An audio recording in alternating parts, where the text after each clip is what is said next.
जी आपने ये सारे डेरिवेटिव ना याद कर लें, ठीक है। अब इसके बाद चलते हैं, ये आपके पास क्वेश्चन है जी x square minus sine x, इसका आपने लेना डेरिवेटिव।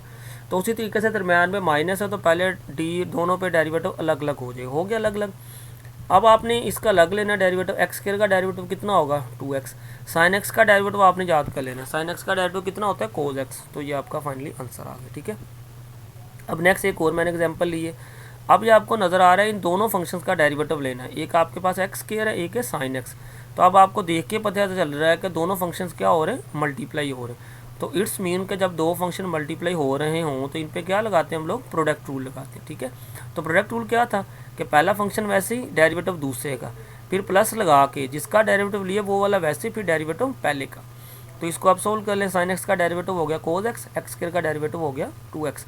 अब आप देखें रूल सारे वही हैं, मतलब कि ये प्रोडक्ट रूल क्वेश्चन रूल सारे वही हैं, लेकिन क्या इन्वॉल्व हो गया है, ये ट्रिग्नोमेट्रिक फंक्शंस इन्वॉल्व हो गए, ठीक है।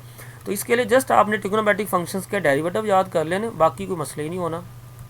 अब ये एक और एग्जांपल ली मैंने क्वेश्चन रूल की कि ये साइन एक्स ओवर एक्स है, तो अब आपको पता चल गया ये फंक्शन क्वेश्चन में है, तो इट्स मीन इस पर क्या लगेगा, क्वेश्चन रूल लगेगा। अब क्वेश्चन रूल क्या होता है, मैंने बताया था कि जो भी नीचे फंक्शन है उसका कर लेना स्केयर, फिर इधर लिख देना स्केयर के बगैर। अब डेरिवेटिव लेना ऊपर वाले फंक्शन का, फिर माइनस लगा के जिसका डेरिवेटिव लिया वो वाला वैसे ही फिर डेरिवेटिव लेना है निचले वाले फंक्शन का, ठीक है। अब इसको सोल्व कर लें, तो साइन एक्स का डेरिवेटिव आ गया कोस एक्स, एक्स का डेरिवेटिव आ गया 1, तो इसको सिंप्लीफाई करके आंसर आ गया, ठीक है। अब ये सबसे इंपॉर्टेंट एग्जांपल है ये वाली, इसका ज़रा ख्याल करना है, ठीक है। ये मैंने इसलिए लिए ताकि आपका ये जो पॉइंट है ना इसमें एक वो पॉइंट क्लियर हो जाए। अब उसी तरीके से ये दोनों फंक्शन क्या हो रहे हैं, मल्टीप्लाई हो रहे हैं, ठीक है। तो इन पर क्या लगेगा, प्रोडक्ट रूल लगेगा।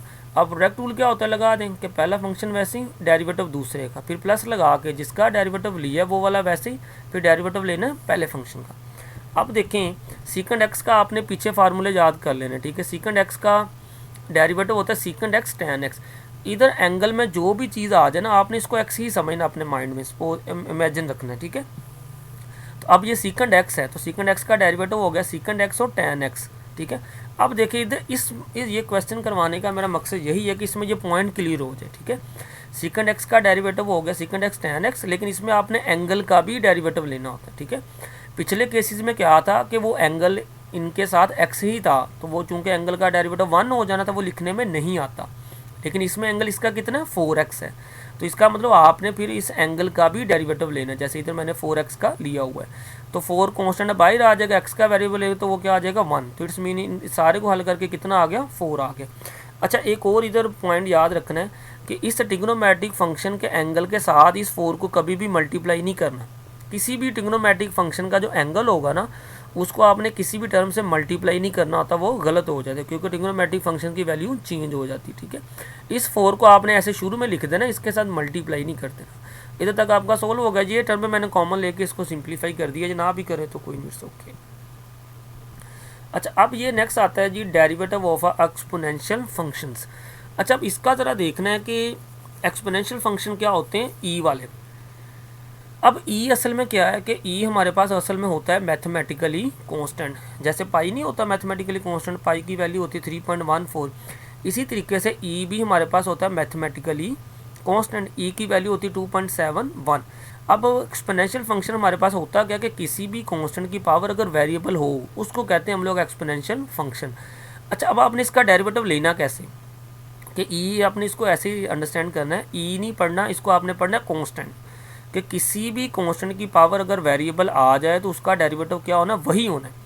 जैसे ई की पावर एक्स है, ई की पावर एक्स का डेरिवेटिव आपने लेना है ई की पावर एक्स का, वही होगा। फिर आपने क्या करना है एल एन लिख के जो भी ये कांस्टेंट होगा इधर उसको इसके साथ लिख देना। इधर चूँकि कांस्टेंट ई था तो एल एन के ई के साथ लिख दिए।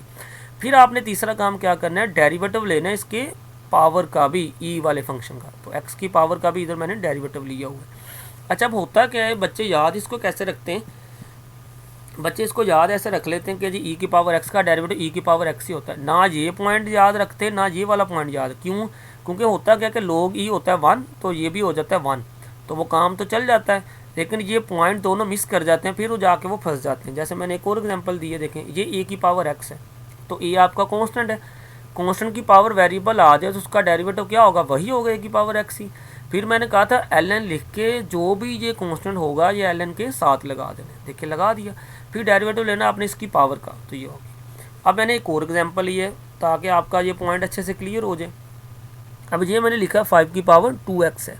असल में ई इधर होता है ना, ई मैंने बताया ई भी कांस्टेंट ही है, 2.7 उसकी वैल्यू होती है। तो अब देखें ये कांस्टेंट की पावर ये वेरिएबल आ गई, तो इसका डेरिवेटिव क्या होना है, वही होना है। फिर मैंने कहा था क्या करना है, ln लिख के जो भी ये कांस्टेंट होना है ये आपने साथ इसके लिख देना है, ln के लिख दिया।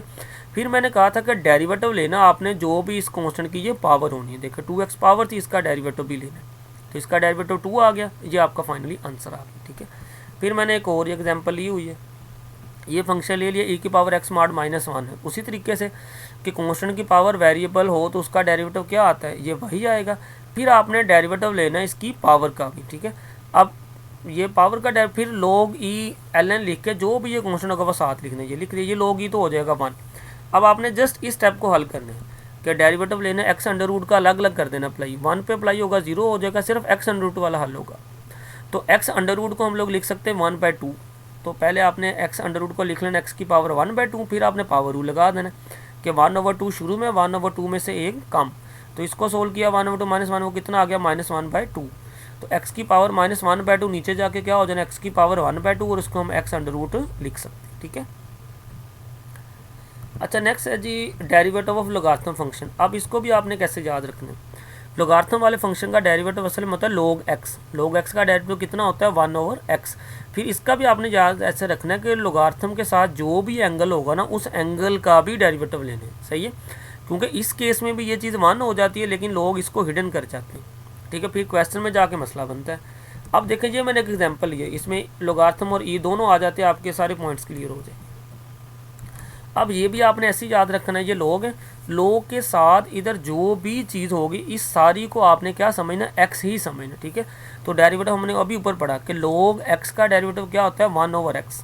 तो देखिए 1/x आ गया। फिर मैंने कहा था कि डेरिवेटिव आपने लेना है इस log के एंगल का भी, तो देखें डेरिवेटिव ले रहे हम इसके एंगल का भी। अब क्या करना है, e की पावर x का डेरिवेटिव अभी हमने ऊपर पढ़ा है, e की पावर x का e की पावर x ही हो जाएगा, पावर का डेरिवेटिव 1 हो जाएगा, log e भी 1 हो जाएगा। इसमें तो कि पावर -x है तो पावर का डेरिवेटिव लेंगे तो वो क्या आएगा -1 आएगा, वो मैंने साथ लिख दिए, log e क्या हो जाएगा 1 हो जाएगा। तो प्लस माइनस माइनस ये करके हमारा क्वेश्चन सोल्व। अच्छा अब ये देखें, ये मैंने एक और एग्जांपल ली हुई है, मतलब मैं कह रहा हूँ कि चाहे लोगारिथम वाला फंक्शन आ जाए चाहे ई वाला फंक्शन आ जाए, मतलब कि दुनिया जहान के जो से मर्जी फंक्शन आ जाए, लेकिन जो आपके बेसिक रूल्स हैं ना, प्रोडक्ट रूल हो गया, क्वेश्चन रूल हो गया, वो रूल्स आपके वही रहने। ठीक है जी, अब जैसे देखें इसमें x/log x है, ये आपको पता चल गया क्वेश्चन में, तो इस पर क्वेश्चन रूल लगेगा, क्वेश्चन रूल वही है। मैंने कहा था जो भी नीचे फंक्शन होगा उसका आपने कर लेना स्केयर, फिर आपने इधर लिखना है स्केयर के बगैर, फिर डेरिवेटिव लेना ऊपर वाले का, फिर माइनस लगा के जिसका डेरिवेटिव लिया वो वैसे फिर डेरिवेटिव लेना नीचे वाले फंक्शन का। तो log x का डेरिवेटिव इधर कितना आ जाएगा 1/x, x का हो गया 1, तो x कट गया, ये आपका आंसर आ गया फाइनली। अच्छा ये मैंने एक और एग्जांपल ली ताकि आपका एक और कंसेप्ट क्लियर हो जाए। अब e की पावर sin x, ये नहीं मैंने कहा था ऊपर जो मर्जी, ऊपर कोई भी फंक्शन हो, कांस्टेंट की पावर कोई भी हो उसका डेरिवेटिव क्या आता है वही आता है। तो देखें ये वही आ गया। फिर मैंने कहा था कि ln लिख के आपने जो भी ये कांस्टेंट होगा वो अपने साथ लिख देना, इधर e कांस्टेंट था तो साथ लिख दी। फिर मैंने कहा था कि डेरिवेटिव आपने लेना है इसकी पावर का भी, देखिए पावर sin x है तो sin x का भी डेरिवेटिव लिया, तो वो कितना आ गया cos x आ गया। ठीक है, ये इस किस्म के MCQs बहुत ज़्यादा आते हैं। ठीक है, कंसेप्ट आपने इसका क्लियर रखना कि 3 चीज़ें हैं, दोबारा सुन लें कि जो भी कांस्टेंट की पावर वेरिएबल होगी उसका डेरिवेटिव वही आएगा, फिर ln लिख के वो कांस्टेंट आपने साथ लिखना है, फिर डेरिवेटिव लेना है उसकी e की पावर का। ठीक है, ये दोनों बातें लोग छोड़ जाते हैं, इस वजह से फिर कन्फ्यूज़न होती हैं, फिर वो लोग इसको रटे मारते हैं।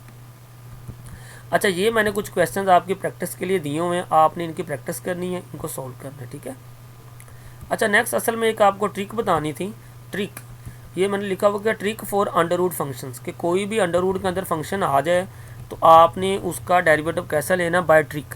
ट्रिक बड़ी आसान है, ट्रिक में करना क्या कि कोई भी अंडर रूट के अंदर फंक्शन आ गया, आपने 1/2 लिख के वो सारा फंक्शन सेम ऐसे ही लिख देना है, लिख दिए। फिर आपने क्या करना है, जो भी अंडर रूट के अंदर चीज़ आ रही है उसका इधर ले लेना है डेरिवेटिव। ठीक है, जैसे देखें ये ट्रिक मैंने इधर लगाई हुई है, ये इसका मैंने लेना डेरिवेटिव। ठीक है, तो देखें अंडर रूट के अंदर फंक्शन आ गया, तो ट्रिक क्या कहती है कि 1/2 लिख के जो भी ये फंक्शन होगा ये सारा वैसे ही लिख देना है, जैसे लिख दिया।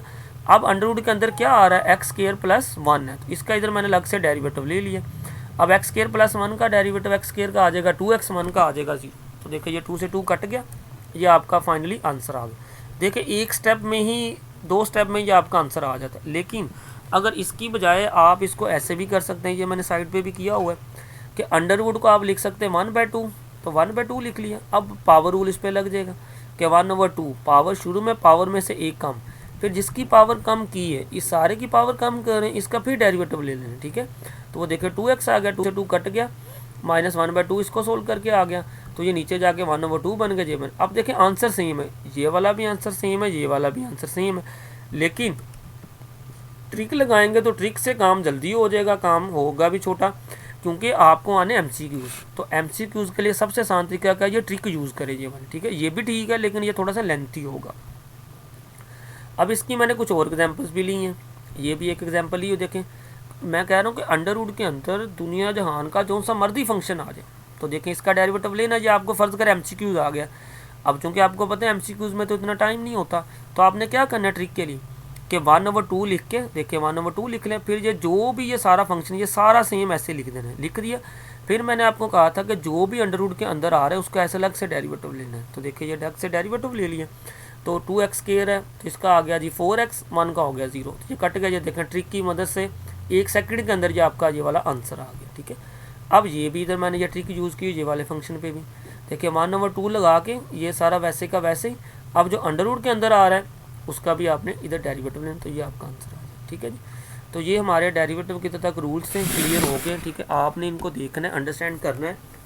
लेकिन अभी मैं फिर आपको कह रहा हूँ कि अगर आप चाहती हैं ना कि ये रूल्स आपको सारे अच्छे से आ जाएं, तो इसका एक ही तरीका है कि आप हर रूल्स की एग्जांपल्स करो ज़्यादा से ज़्यादा, ठीक है। अगर आपके पास नहीं है एग्जांपल्स, मैं आपको सेंड कर देता हूँ, ठीक है। लोगार्थम वालों की, ई वाले फंक्शन की, सब की ज़्यादा से ज़्यादा आप एग्जांपल्स करें। एग्जांपल्स से क्या होगा कि जितने भी रूल्स हैं आपको सारे अच्छे से याद हो जाएंगे, ठीक है जी। Thank you very much.